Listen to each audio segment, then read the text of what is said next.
सुरेश के दो बेटे थे, भीरू और धीरू। वो अपनी आखिरी वक्त में अपने बिस्तर पर था और उसके दोनों बेटे उसके पास आंखों में आंसू लिए बैठे थे। पिताजी, आप चिंता मत कीजिए, मैं और धीरू है ना, हम आपको कुछ नहीं होने देंगे।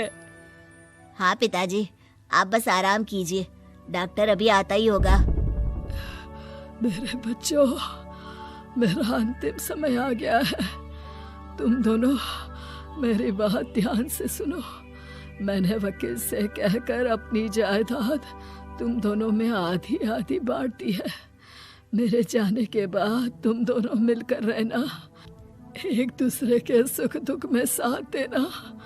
तुम्हारी माँ की भी यही इच्छा थी। जी पिताजी, आप जैसा कहेंगे हम वैसा ही करेंगे। जी पिताजी, आप जैसा कहेंगे हम वैसा ही करेंगे। और सुरेश उन्हें छोड़कर चला जाता है। अरे धीरू भाई, मैं तुझसे कहना चाहता था कि मुझे व्यापार बढ़ाने के लिए कुछ रुपयों की जरूरत है। अब पिताजी के जाने के बाद हम दोनों ही एक दूसरे का सहारा है। पिता के जाने के कुछ दिनों के बाद दोनों भाइयों की जिंदगी धीरे धीरे सामान्य हो जाती है। दोनों भाई अब अपना अपना व्यापार संभाल लेते हैं। दोनों एक ही घर में तो रहते हैं, लेकिन अब उनके रिश्ते में पहले जैसी बात नहीं रहती। भीरू शुरू से ही लालची था, इसलिए सुरेश ने पहले ही उन दोनों में प्रॉपर्टी का हिस्सा बांटकर लड़ाई की गुंजाइश खत्म कर दी थी। लेकिन पिताजी के जाने के बाद भीरू का लालच बढ़ने लगा। हाँ हाँ भैया, आप बताइए कि मैं आपकी किस तरह से मदद कर सकता हूँ। मुझसे जो बन पड़ेगा मैं करूँगा। अच्छा तो भाई, तू ना मुझे अपनी गाय दे दे। वैसे भी तू पढ़ा लिखा मॉडर्न लड़का है, भला तू गाय का करेगा क्या? लेकिन इससे मेरी ना बहुत मदद हो जाएगी। ठीक है भैया, आखिर भाई ही तो भाई के काम आता है। आप ले लीजिए मेरी गाय और उसे बेचकर आप उन रुपयों को अपने व्यापार में लगा लेना।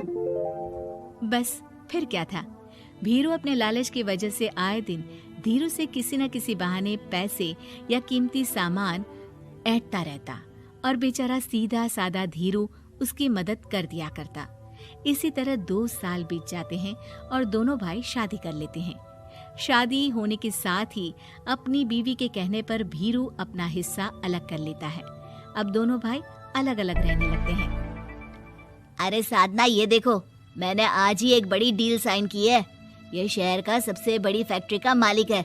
इसके साथ व्यापार करके मेरे व्यापार में दिन दुनी रात चौगुनी तरक्की होगी। लेकिन इसकी बस एक ही शर्त है, अगर इसे हर हफ्ते सामान की पेमेंट नहीं दूंगा तो मुझे इसे जुर्माने के तौर पर बहुत बड़ी रकम देनी होगी। ये तो बड़ी ही चिंता की बात लगती है जी। अरे चिंता कैसी, मैंने पहले ही हिसाब लगा लिया है। मैं इसे हर हफ्ते पेमेंट भी दूंगा और एडवांस में ऑर्डर भी, तो फिर चिंता काहे की। पास से गुजर रहा भीरू उन दोनों की सारी बातें सुन लेता है और फिर, अरे राधा, सुनती हो? उस धीरू ने आज एक बहुत बड़ी डील साइन की है। ये सुनकर ना मुझे बहुत बुरा लग रहा है। भीरू उसे सारी बात बताता है। तो ऐसे हाथ पे हाथ रख के गुस्सा करने से क्या होने वाला है? आप तो उस डील की कमजोर कड़ी जानते ही हैं, तो मारिए हथौड़ा। अगले दिन धीरू के घर में चोरी होती है और उसमें उसके वो रुपए भी चले जाते हैं जो धीरू डील के मुताबिक क्लाइंट को देने वाला था। फिर शर्त के हिसाब से धीरू को जुर्माने की रकम देने के लिए अपना घर गिरवी रखना पड़ता है और उसका व्यापार भी बंद हो जाता है। सुनिए जी, आप दिल छोटा मत कीजिए। आप कोई ऐसा बिजनेस कीजिए जिसे आप जल्दी से जमा सके और कम पैसों से भी शुरू कर सके। आप फल सब्जियों का व्यापार शुरू कीजिए। तुम ठीक कहती हो, मैं कल से ही मंडी जाकर सब जानकारी लेकर आता हूँ। उधर भीरू और राधा धीरू की बर्बादी की खुशियां मनाने में लग जाते हैं और इधर धीरू खूब मेहनत करके फिर से अपनी आर्थिक हालात पटरी पर ले आता है। लेकिन फिर एक दिन, अजी सुनती हो, तुम यहाँ पर उसके बर्बाद होने की गलतफहमी में खुश हुए जा रहे थे और तुम्हारे भाई का फल सब्जियों का व्यापार बड़ा अच्छा चल निकला है। मैं अभी बाजार में उसकी दुकान देख कर आ रही हूँ। अरे भीड़ लगी हुई थी वहां तो। तो फिर जल्दी से अपने खुराफाती दिमाग से कोई आइडिया निकालो इस मुसीबत का। आइडिया तो बहुत अच्छा है मेरे दिमाग में। अपने भाई से कह के इसके गोदाम में चूहे डलवा दूंगी, फिर देखना नजारा। राधा की चालाकी से धीरू का ये काम भी ठप हो जाता है। अब धीरू और उसकी पत्नी के लिए उधार पर जीने के अलावा कुछ नहीं बचा था। बेचारा ईमानदार धीरू अपने भाई भाभी की चालाकी की वजह से बहुत बुरे दिन काट रहा था। मैं तो बिल्कुल बर्बाद हो गया साधना। पिताजी का दिया हुआ अच्छा खासा बिजनेस संभाल रहा था, लेकिन मेरी किस्मत ने मुझे यहाँ लाकर खड़ा कर दिया। अब तो खाने के भी लाले पड़ रहे हैं। कोई नौकरी भी इतनी आसानी से नहीं मिल रही।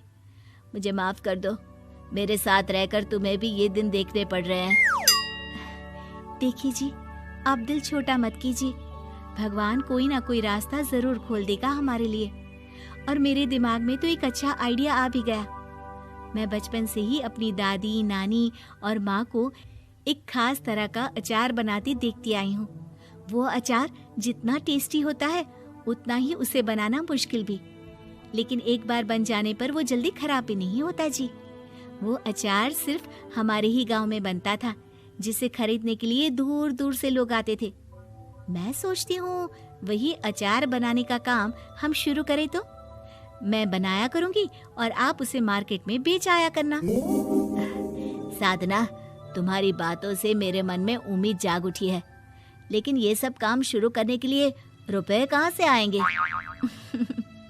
ए जी, मेरी ये कंगन किस दिन काम आएंगी? आप इन्हें गिरवी रखवा लो और जब पैसे आ जाए तो इन्हें छुड़वा लेना। साधना बाजार जाकर अचार बनाने का सामान लेकर आती है, फिर घर आकर सारे खिड़की दरवाजे बंद करके अचार बनाती है और धीरू उस अचार को पैक करने में साधना की मदद करता है और अगले दिन बाजार में बेच भी आता है। शुरू में सिर्फ 10 बोतल अचार ही बन पाता है, लेकिन उसे बेचकर हुए मुनाफे से अचार की बोतलें 10 से 50 और फिर 1000 और 10,000 हो जाती है। अब धीरू को अपने काम में मदद के लिए कुछ लोगों को भी काम पे रखना पड़ता है, लेकिन अचार अब भी साधना ही बनाती है और अपनी रेसिपी का सीक्रेट बनाए रखती है। अब देखते ही देखते धीरू साधना ब्रांड अचार आसपास के कई शहरों में मशहूर हो जाता है और धीरू के दिन एक बार फिर बदलते हैं। धीरू के पास अब भीरू से दुगना बड़ा घर, गाड़ी, धन, अचार की कई फैक्ट्रीज और नौकर चाकर होते हैं। धीरू की इतनी तरक्की देखकर भीरू और राधा बुरी तरह से जल भुन जाते हैं, लेकिन अब उनके खिलाफ उनकी कोई चाल कामयाब नहीं होती। सुनिए जी, मैं ना कहती थी कि आप हिम्मत रखिए, एक दिन भगवान हमारे रास्ते जरूर खोल देगा। और देखिए जी, आज हम कहाँ से कहाँ आ गए। ये सब तुम्हारे फौलाद जैसे मजबूत मन की वजह से हो पाया है साधना, वरना एक समय मैं तो हिम्मत ही हार चुका था। तुमने न सिर्फ मेरा हौसला बढ़ाया बल्कि बिजनेस में मेरा साथ भी दिया। जहाँ एक तरफ धीरू और साधना अपनी मेहनत और हौसले से बहुत तरक्की कर चुके थे, वहीं दूसरी तरफ धीरू और राधा के लालच और धोखेबाजी की वजह से वो इनकम टैक्स वालों की नजरों में आ चुके थे। भीरू के एक घर पर इनकम टैक्स वालों का छापा पड़ता है और भीरू को काला धन जमा करने के आरोप में जेल जाना पड़ता है।